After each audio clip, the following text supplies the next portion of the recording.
Y en este bloque le damos la bienvenida, ¿sí?, a Martín Barrionuevo, que es senador provincial por el PJ y es candidato a vicegobernador en estas elecciones. Gracias, Martín, por acompañarnos. ¿Cómo estás? ¿Cómo estás, Luis? Un gusto estar. Entraba en el cono del silencio. Claro, una cosa así era y se veían las voces ahí.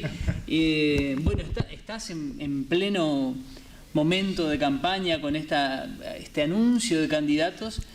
¿Cuándo te enteraste que vos estabas ahí en la grilla? ¿Cuándo te lo ofrecieron? ¿Cómo ocurre? ¿Cómo se cocinó eso? Bueno, en realidad nosotros venimos trabajando en un marco de unidad en el partido. Mi nombre siempre suena para algo. Yo venía en todas las instancias diciendo que me abocaba a ser un factor clave de la unidad. Bueno, eso se fue construyendo, luego con gran aporte de nuestro interventor, de Juanchi Zabaleta. Así que, bueno, después surgió la propuesta y yo soy parte de un equipo, ¿no? Así que a partir de ese momento cambié, Moulín, yo hasta la semana pasada jugaba al pádel con tus hermanos, claro. Te vengo a visitar a vos. Está en plena campaña ahora, ¿no? El menor de ellos, Juan Manuel, me hizo ganar un torneo interno también de pádel, así que... Ahora se suspendió todo, hasta después de agosto. Y aparte estás en viaje, estás en el interior, yendo y viniendo, ¿no? Y ahora pelotea otras cosas, ¿no? Ahí está. Sí, así es. Ahora no solo la pelotita de tenis, cuando entras en una campaña es un chiste, ¿no? Pero cuando entras en una campaña seguramente hay cosas que hay que devolver y hay otras en las que hay que atacar también, ¿no? Sí, sin duda, y además es una enorme responsabilidad, ¿no? Es una responsabilidad que asumimos con todas las energías que nos requieren nuestra sociedad. Nuestra sociedad nos pedía, nos exigía que seamos capaces de ser el vehículo de las expectativas de una corriente mejor. Y bueno, eso es lo que hemos construido. Ahora nos quedan algo más de 40 días de recorrer la provincia, de llegar por redes en esto de la pandemia, en donde, bueno, lamentablemente por decisión del gobernador tenemos que votar en pleno invierno. Hubiera sido mucho más lógico que en Corrientes se vote en octubre, como estaba previsto, y no el 29 de agosto. Hoy estuve en Goya, una ciudad que está saliendo de fase 2, en realidad con fase 2 con restricciones, pero bueno, es la carrera que tenemos que correr, la vamos a correr con mucho empeño, con mucha humildad. ¿Las fichas están en las redes o se va a poder... A ver, las visitas puntuales, territoriales, ¿las van a hacer ustedes como fórmula? ¿Cómo ocurre la campaña? ¿Cómo la tienen pensada? Sí, evidentemente también con el transcurrir del tiempo la expectativa es que con el avance de vacunación que estamos teniendo en la Argentina podamos empezar a encontrar una reducción de casos que hoy por hoy en Corrientes no se da, ¿no? Pero en el medio sí, muchas redes, visitas puntuales, cuidadas, muy cuidadas, alejados un poco de lo que es un poco nuestra mística, ¿no? Del contacto con la gente, que no solo es mística, para mí es el alimento de mis convicciones, el alimento de el conocer las necesidades de la gente, vivirlas, sentirlas. Creo que cuando el que gestiona políticas públicas siente los problemas de la gente, luego prioriza de manera más adecuada las intervenciones, ¿no? Las últimas elecciones, digamos, como se plantearon, no les generaron buenos resultados, ¿no es cierto? El modo en que se habían planteado los desdoblamientos. ¿Cuánto pensás que la llegada del interventor de Zabaleta aportó para que esto tenga este orden que hoy presentan? Bueno, en primer lugar, decirte que nosotros veníamos construyendo a partir de lo que hicimos en el 2019, de lo cual somos absolutamente responsables. Pero a partir de la autocrítica uno puede empezar a corregir los errores y nosotros tenemos autocrítica. Y a partir de allí nosotros en Corrientes veníamos juntándonos y dando una idea de lo colectivo por encima de los espacios internos, ¿no? Ahora, por supuesto, la llegada de Juanchi nos dio a ese colectivo que era un poco horizontal, nos dio lo que a los peronistas nos gusta decir, que es el verticalismo. Bueno, nosotros necesitamos a alguien que nos conduzca Bueno, Juanchi nos trajo eso y nos trajo otra cosa que para mí es determinante, que es el vínculo y el apoyo directo del Gobierno Nacional a la construcción política que hagamos nosotros, ¿no? Y del presidente de la Nación, que además es el presidente de nuestro partido a nivel nacional. Entonces, esas cosas fueron ordenando hacia adentro primero, luego con nuestros aliados históricos, y luego con una incorporación que en mi visión es muy buena, ¿no? Que por un lado nos hace más diversos, hay que aprender a vivir en la diversidad, hay que aprender a construir en la diversidad y hay que aprender a escuchar al que piensa distinto, ¿no? Y eso tiene que ver con justamente la incorporación de Gustavo Canteros, actual vicegobernador de la provincia, próximo intendente de la capital, por nuestro espacio político, con lo cual yo estoy convencido que hemos construido ese vehículo del que te hablaba recién. Construimos ese vehículo para transportar las energías, las ganas y la esperanza de los correntinos, ¿no? Ahora, Martín, la pregunta que es verdad que hay un reclamo de la sociedad en función de un armado, porque si la oposición no se junta, básicamente la gente no tiene opción, y Valdés es un gobernador que ha venido transitando solo todo este camino, le va bien en todas las encuestas, etcétera, etcétera, pero después queda también una cuestión que tal vez es más para el análisis político que coyuntural, y que tiene que ver con que, independientemente de los resultados, si este armado que lograron ustedes ahora va a persistir más allá de las elecciones, para que no todo el tiempo sea fundacional el Partido Justicialista en el armado, pensando en algún futuro cercano ser opción de poder, si la opción de poder no está en 2021. Sí, difícilmente alguien se va de una fórmula ganadora, ¿no? Difícilmente los que estamos construyendo hoy se rompa a partir de un resultado exitoso que vamos a tener el 29 de agosto. Nosotros estamos construyendo para llegar al gobierno de la provincia, para llegar al gobierno de la capital, para llegar al gobierno de Goya. Hoy estuvimos en Goya, mañana hay lanzamiento en Curuzucuatiá, en Ituzaingó. Nuestra construcción apunta a llegar al gobierno para tener las herramientas para transformar la realidad de los correntinos, ¿no? Entonces, por supuesto que la construcción está pensada en el mediano plazo y no en el corto plazo.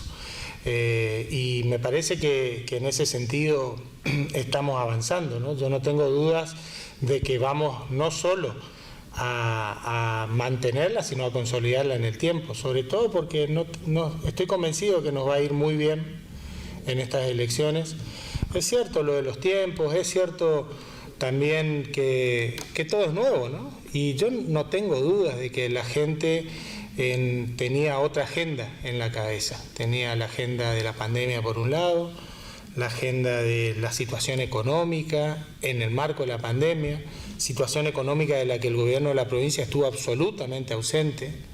No hubo programas de contención ni para nuestros pequeños productores, ni para nuestras pymes, ni para los comerciantes. Todas las ayudas económicas en el marco de la pandemia vinieron desde Nación.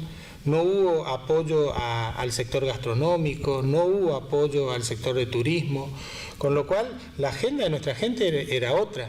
Bueno, hoy largamos la carrera, algunos dirán con poco tiempo. A mí me tocó vivir dos elecciones muy de adentro, la del 2013 y la del 2019, y yo te cuento hoy a la distancia que en el 2013 y en el 2019 nosotros en julio estábamos ganando las elecciones. Después llegaron las elecciones y ese resultado no se dio. Así que aquellos que creen que ganaron las elecciones antes de tiempo, yo les diría que nosotros a su soberbia le vamos a contestar con humildad, a su poder económico, a su poder real, le vamos a contestar con mucho trabajo, con mucho esfuerzo, porque bueno, la felicidad de los correntinos nos lo exige, ¿no?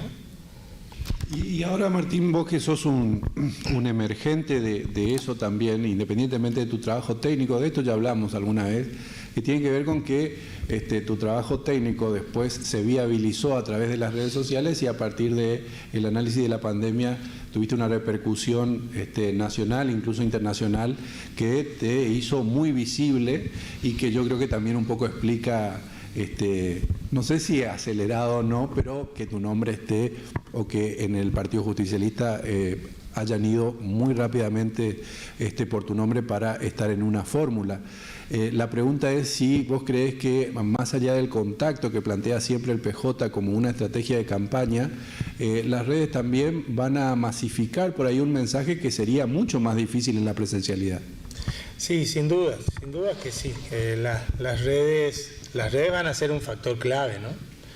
Pero fundamentalmente, ¿qué se transmite en las redes? Porque yo me niego a entrar en la campaña del marketing, porque yo pretendo ser parte de un gobierno que no sea el gobierno del marketing, sino de los hechos, ¿no? En donde no nos pinten una realidad que no existe. Vos recién describías, mientras el resto de tus compañeros estaban en el cono del silencio, vos describías que pasaron muchos gobiernos en Corrientes y que cambiaron muy poco las cosas. Y entonces, después de 20 años de un mismo color político, la verdad es que es muy difícil que hoy nos pinten carteles verdes o blancos con papelitos y con sonrisas y que nos digan que todo está bien, porque claramente no todo está bien. Que hay cosas que vamos a preservar, sin duda, pero hay cosas que hay que cambiar en serio, ¿no? Y me parece que en ese sentido nosotros queremos ser el gobierno de los hechos, no el que dice que va a hacer cosas cada 4 años. Nos dijeron hace 20, luego hace 16, luego hace 12, luego hace 8. Bueno, la realidad es que nosotros pretendemos llevar a la sociedad más allá de esta idea de marketing, hechos concretos que vamos a llevar adelante en el gobierno, ¿no? Te consulto, Martín, hablabas de un armado diverso, que fue una experiencia, y mencionaste a canteros claramente, ¿no? Hubieron muchas diferencias a pulir. ¿Se pueden contar algunos puntos que fueron, digamos, así los que te llevaron a pensar que esto era una cuestión a la que había que superar, digamos? No, a ver, yo te cuento. Yo soy de los dirigentes del justicialismo que tienen en general la cabeza abierta para este tipo de cosas, ¿sí? A mí no me hace ruido nunca una alianza con alguien que nos fortalezca y que nos permita ser ese vehículo del que hablábamos hoy, ser esa opción que hoy somos, ¿sí? Ahora, también es cierto que nosotros en la capital teníamos a excelentes potenciales candidatos, ¿no? Y entonces un poco la discusión era por allí, no por las cosas que tengamos que limar con Gustavo, sino porque también estaba la posibilidad del propio Fabián, de Camau, de Pitín, se hablaba de mí. Entonces, en la capital evidentemente, bueno, perdón, me olvidé de mencionarlo, del propio Germán, Brayar Pocar. La verdad es que nosotros teníamos en la capital muchas posibilidades. Ahora optamos, creo yo, por la mejor opción, porque implicaba enriquecer a nuestro espacio. Representativamente Pitín, digamos, generó un espacio y venía pidiendo pista en términos de candidatura también. ¿Cómo resultó, digamos, esa negociación en la que Pitín no es parte de ninguna de las fórmulas? Porque no se trató de una negociación, sino de una construcción en donde todos hicimos lo que entendíamos que debíamos hacer. Y entonces Pitín, la verdad que en esto ha tenido una forma de conducirse muy madura, ¿no? A pesar de que es muy joven, más joven que yo. Y la verdad es que se ha comportado de manera muy madura. Yo creo que hemos presentado a la sociedad una fórmula fuerte. Bueno, está mal que lo diga yo, pero creo que hemos presentado ante la sociedad y hacia adentro de nuestra fuerza política cayó muy bien. Uno lo nota en dirigentes que hace 15, 20 días nos decían, che, hagan algo, y hoy te llaman para decir, che, qué bien. Y eso se notó también en la propia reacción del gobierno. A mí me hicieron varias notas en estos días comentándome lo que decía uno, o el gobernador, o aquel senador, o aquel otro, respecto de lo que nosotros significamos. Y bueno, si están tan tranquilos, hablen de ustedes, no opinen de nosotros, no les hace falta. Creo que tienen los medios suficientes, tienen el poder suficiente, tienen los recursos del Estado usados en campaña, mal usados en campaña. Hoy vimos cómo amaneció la ciudad con carteles puestos en las luminarias de la ciudad, prohibido por ordenanza, y hay carteles del propio intendente en las luminarias de la ciudad. Eso está prohibido por ordenanza. El municipio debe exigir, haciéndole cargo a la fuerza política que lo haga, que retiren 24 horas. Ojalá lo hagan, y ojalá sea un error, pero yo creo que si quienes nos gobiernan parten e inician la campaña desde la omnipotencia del poder, inician la campaña de esta forma, creo que vamos por muy mal camino, ¿no? Martín, te pregunto, con respecto a la candidata a viceintendente, la médica pediatra, ¿por qué la médica pediatra y no alguien que esté, porque prácticamente estaba fuera del radar político? ¿Cuál fue el motivo de elección?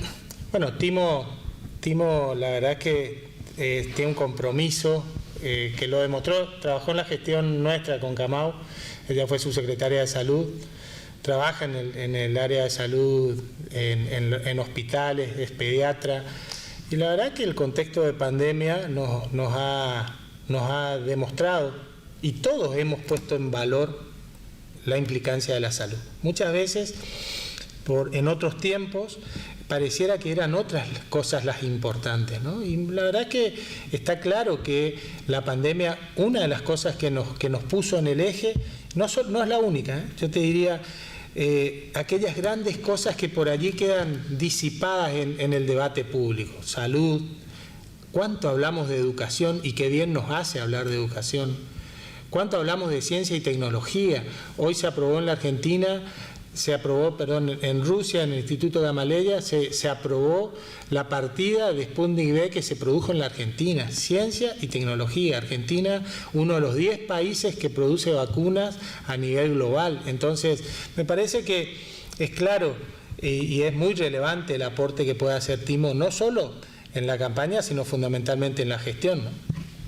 Ahí hay una clave que no es de ahora, digamos, que tiene que ver con cómo se conduce la política, porque no es la primera vez que la dirigencia política va y busca en los hospitales candidatos, ¿no? Y se vio muchísimo hace algunos años con muchos intendentes que eran directores de hospitales. Acá bajaron a uno. Y acá, pero gobiernan 2 médicos, y es una lógica, y por ahí después tener los abogados, no ves tantos, salvo, es verdad que son docentes universitarios muchos, pero está bueno eso de poner en situación un eje que es la salud, porque se supone que si llegan al lugar donde se toman decisiones después, tienen una mirada de conjunto sobre uno de los ejes centrales. Sin duda el otro tiene que ver con la educación. Pero me quería referir a una cosa que dice Martín y que también tiene que ver con lo que por ahí estábamos hablando acá y que por ahí la gente no entiende, que es que es verdad que en el último tiempo, los últimos 40, 50, 60 años para la provincia de Corrientes, los temas siguen siendo los mismos. No podemos dar el vuelco. Y ahora justamente que estaba viendo eso, revisando archivos, hace 20, 30, 40 años los temas siguen siendo los correntinos que se van, la falta de trabajo, el problema de la inflación, nuestra temblariedad monetario, etcétera, etcétera. Y también todas las cuestiones estas que menciona Martín, que tiene que ver con que la política tiene que tomar en algún momento la iniciativa para dar el ejemplo, ¿no? Pues no pasa solamente en Corrientes, hay una cantidad de normas que se dictan y es la misma política la que no cumple después. Entonces después, en carácter de qué se le reclama cierta cosa a la sociedad, y eso me parece que es lo que nos hace muy mal todo, y además no se debate, ¿no? Porque desde la oposición se plantea lo que está haciendo mal el oficialismo porque mira eso desde otro lugar, no genera el debate, entonces no hay discusión sobre los temas que verdaderamente importan y que nos hacen mejores como sociedad, me parece a mí. Coincido plenamente, Eduardo, coincido plenamente, sobre todo en esto último que decías, con todo, pero remarco lo último, ¿no? Me parece que la ausencia de debate, la ausencia de escuchar al que piensa distinto. Yo en este tiempo, en la legislatura, creo que he aprendido a ser un mejor dirigente político. ¿Por qué lo digo? Porque cuando llegué a la legislatura venía con mucha carga de lo ejecutivo, ¿no? En donde uno avanza y va tomando decisiones y las corrige, pero va tomando decisiones, consulta y discute en equipos que son del mismo palo, ¿no? Ahora, cuando uno llega a la legislatura, entiende la importancia y entiende una cuestión, que mi mirada es la mía, no es la única, que hay otras miradas y que para aprender tenés que escuchar al que piensa distinto, no rodearte solo de los que te dicen que todo está bien. Rodearse de gente que te dice que todo está bien te hace muy mal. ¿Y por qué lo digo? Lo digo porque en pandemia, vos recién hablabas de una relevancia que adquirí yo en la pandemia. Bueno, me han consultado gobernadores de otras provincias, la propia ministra de Salud, me han hecho entrevistas medios internacionales. Bueno, en Corrientes jamás ni levantaron el teléfono ni tomaron ninguna de las iniciativas que yo pasaba hasta el momento en que vi que nunca iban a atender algo que yo les sugiriera, ¿no? Y entonces yo digo, tanto cuesta, porque en definitiva la decisión la toma el gobernador. O estamos tan inseguros de lo que hacemos que no podemos compartir nuestras posiciones de manera franca, porque además nosotros en Corrientes hemos hecho una oposición absolutamente responsable en términos de la pandemia, no como ha hecho la oposición a nivel nacional. Hablemos desde el veneno de las vacunas en adelante, lo que quieras. Nosotros hemos hecho una oposición absolutamente responsable. Lo seguimos haciendo, nunca hemos sido escuchados. Por esto es lo que les hablaba hoy, y no lo personalizo, sino lo pongo en cabeza del gobierno. La soberbia es muy mala consejera. Muchas gracias, Martín, por acompañarnos. ¿Te vas a descansar? Ahora viajaste todo el día. Me voy a descansar. Mañana, si Dios quiere, nos vamos para Ituzaingó. Pensaba escucharlo, pero bueno, ahora se viene la guitarreada. Se viene la guitarreada. Yo lo escuché a Pepe cantar. Quédense con nosotros. Hacemos una pequeña tandita y ya venimos con más Club Social. Gracias, Martín, una vez más. Por favor.